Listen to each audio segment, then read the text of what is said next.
Yo, what's up everybody? It's your boy Reggie here, back with you for another video. Welcome back family to the House of Animation. And for today's video, we're going to be discussing one of my newer favorite characters in One Piece. We're going to be discussing the Oni Princess herself. We're going to be discussing the child of 100 Beast Kaido, whom a lot of people consider to be the strongest Yonko in the sea. That's right, we're going to be discussing Yamato. And since the anime arc of Wano's finally coming to an end, I thought it would be a perfect time to drop this video. But before we get into that, please make sure to like, comment, and subscribe to this channel if you like this type of content. And without any further ado, let's drop the intro.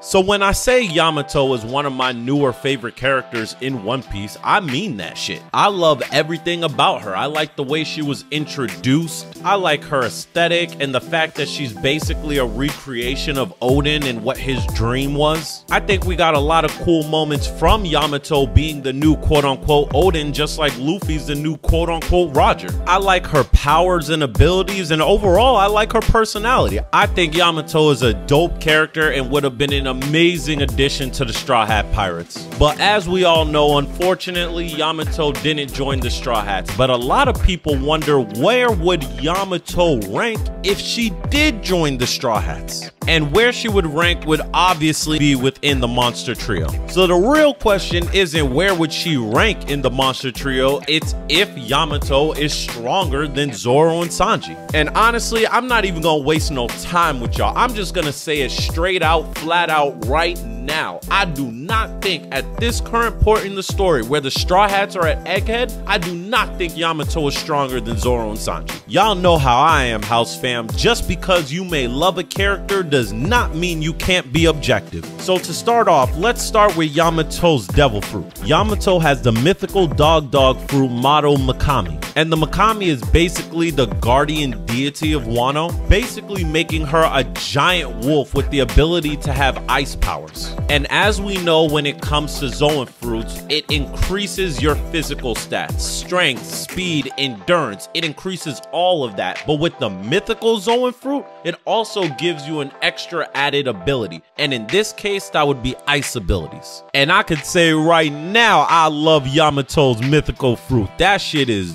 dope. I love the design, I love the look, I even like the ice-based abilities because I don't feel like we have a lot of ice-based abilities in One Piece. But now that we're done with her Devil Fruit, now let's go into her Haki. As we know right now, Yamato has all three forms of Haki. She has Conquerors, Observation, and Armament. And when it comes to the advanced Hakis, she has Conquerors, Coding Haki. And as we could see from her fight with Kaido, she is very adept at using it. Now when ranking characters in any anime, it's good to talk about the narrative statements and things that have been said about that character that help give us a better gauge of how strong they are. One thing early on that Kaido said before we even met Yamato was when she was roaming around Onigashima before the battle even started. Kaido said that if the Tobiropo were able to capture Yamato, it would give them an opportunity to challenge one of the All-Stars for their positions. And the fact that Kaido would say capturing her would make one of the Tobiropo strong enough where they could challenge an all-star, at the very minimum shows us that Yamato is about the same level as a commander just to start out. But now that we have all of that out of the way, let's talk about why people rank Yamato so high, and that's mostly because of her fight against Kaido. Now, I'm not downplaying her fight against Kaido in any way. Yamato did her thing against a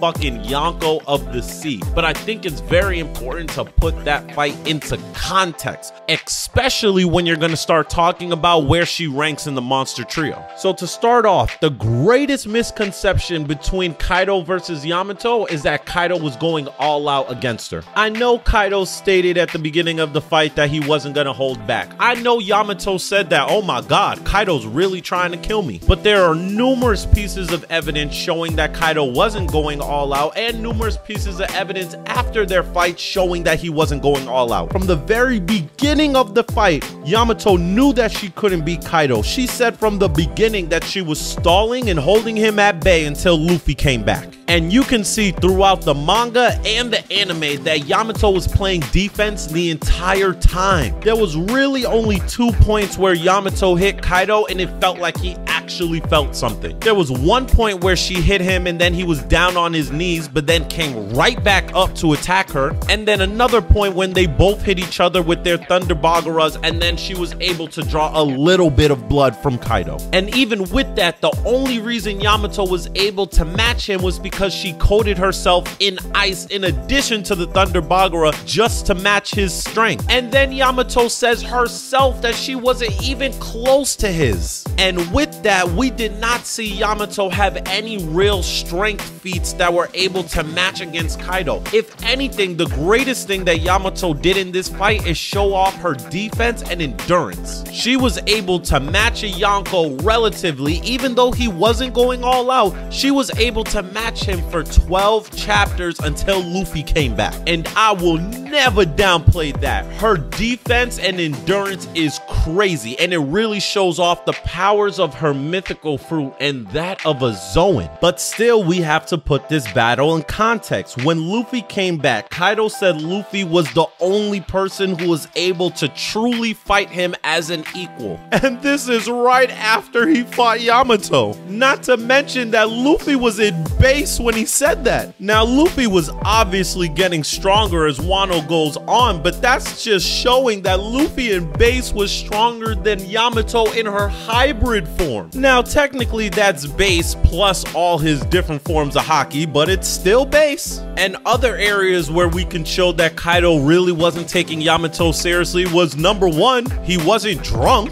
and then number 2, he never went into his dragon lava form. Kaido's dragon lava form is easily his strongest attack, and when Kaido was drunk fighting against Luffy, Luffy was stating that Kaido was getting stronger and his haki was getting stronger as well. I'm saying all this just to say, not that Yamato is weak, by any means she's not, and honestly she ranks one of the highest in all of One Piece, but we have to put her fight against Kaido in context because a lot of people use this fight against Kaido to rank her damn near over everybody in the series. So we already know she's not stronger than Luffy, so let's go through the other monster trio as well. Let's start off with Zoro. So the question is, does Egghead Arc Zoro beat Yamato? The answer is yes, and I think with mid to high difficulty. In terms of speed, I do think Yamato is faster than Zoro just for the fact that she was able to keep up with Kaido. And the fact that she has a Zoan fruit also does boost up her speed. But I do think Zoro's reaction time will be able to allow him to somewhat keep up with her speed feats. We know from Zoro's fight with King, when King had his flames off, he moves much faster, and Zoro was able to react to his speed. We've also seen Zoro speed blitz a numerous number of opponents in One Piece, as well as Kaido. When Zoro and Kaido were going up against each other 1v1, Zoro was able to speed blitz Kaido before he brought his Kanabo down with Zoro's Ashura. The very same Ashura that was able to leave a scar on Kaido. Only one person was able to do besides him, Odin. Where Zoro was able to leave a permanent scar, Yamato was only able to make Kaido bleed a little. Not to mention, this is right after Zoro was able to deflect a Hakai attack from 2 Yonkos and had no less than 30 broken bones. He was able to scar Kaido. So to me, this battle is going to be between Zoro's attack power and Yamato's defense and endurance. And I just think Zoro has more attack power than Yamato would be able to endure. Now let's get to Sanji. And remember when I said early on, when it comes to power scaling, narrative is very important. Now in One Piece, we saw a short fight between the Whitebeard pirates and the Roger pirates where Oden went up against Scopper Gabon for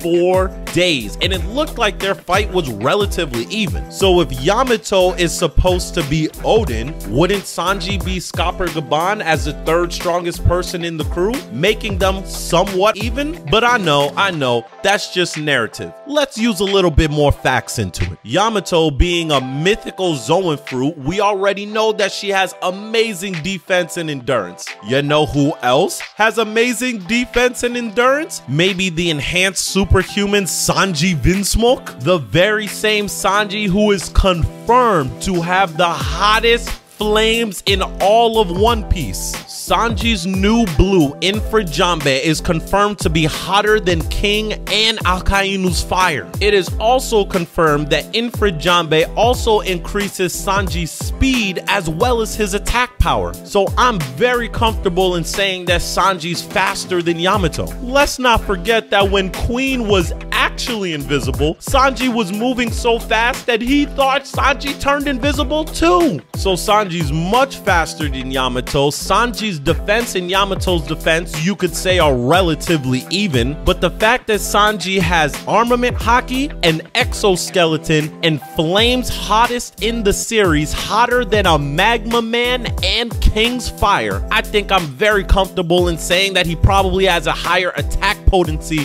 than Yamato. So to put all in all, I do think Sanji will be able to outlast Yamato with high difficulty. So I say all that to say this: Yamato is one of my favorite characters in One Piece, and I think it was a missed opportunity with her not joining the Straw Hats. But the whole narrative that if she joined the Straw Hats, she would easily be the 2nd strongest in the crew, maybe 3rd, taking out Sanji, I just think is ridiculous. Don't get me wrong, I do think it's a fight. I do think Zoro and Sanji would have high difficulty against her, but I do think eventually they would come out on top. But maybe y'all feel different. Maybe I'm wrong. Comment below and let me know. Do you think Yamato would beat Zoro? Do you think she would beat Sanji? Do you think that she might be Luffy? I don't know. There might be some of y'all out there who think that. But comment below and let me know. But with that, I got nothing left for this video. So,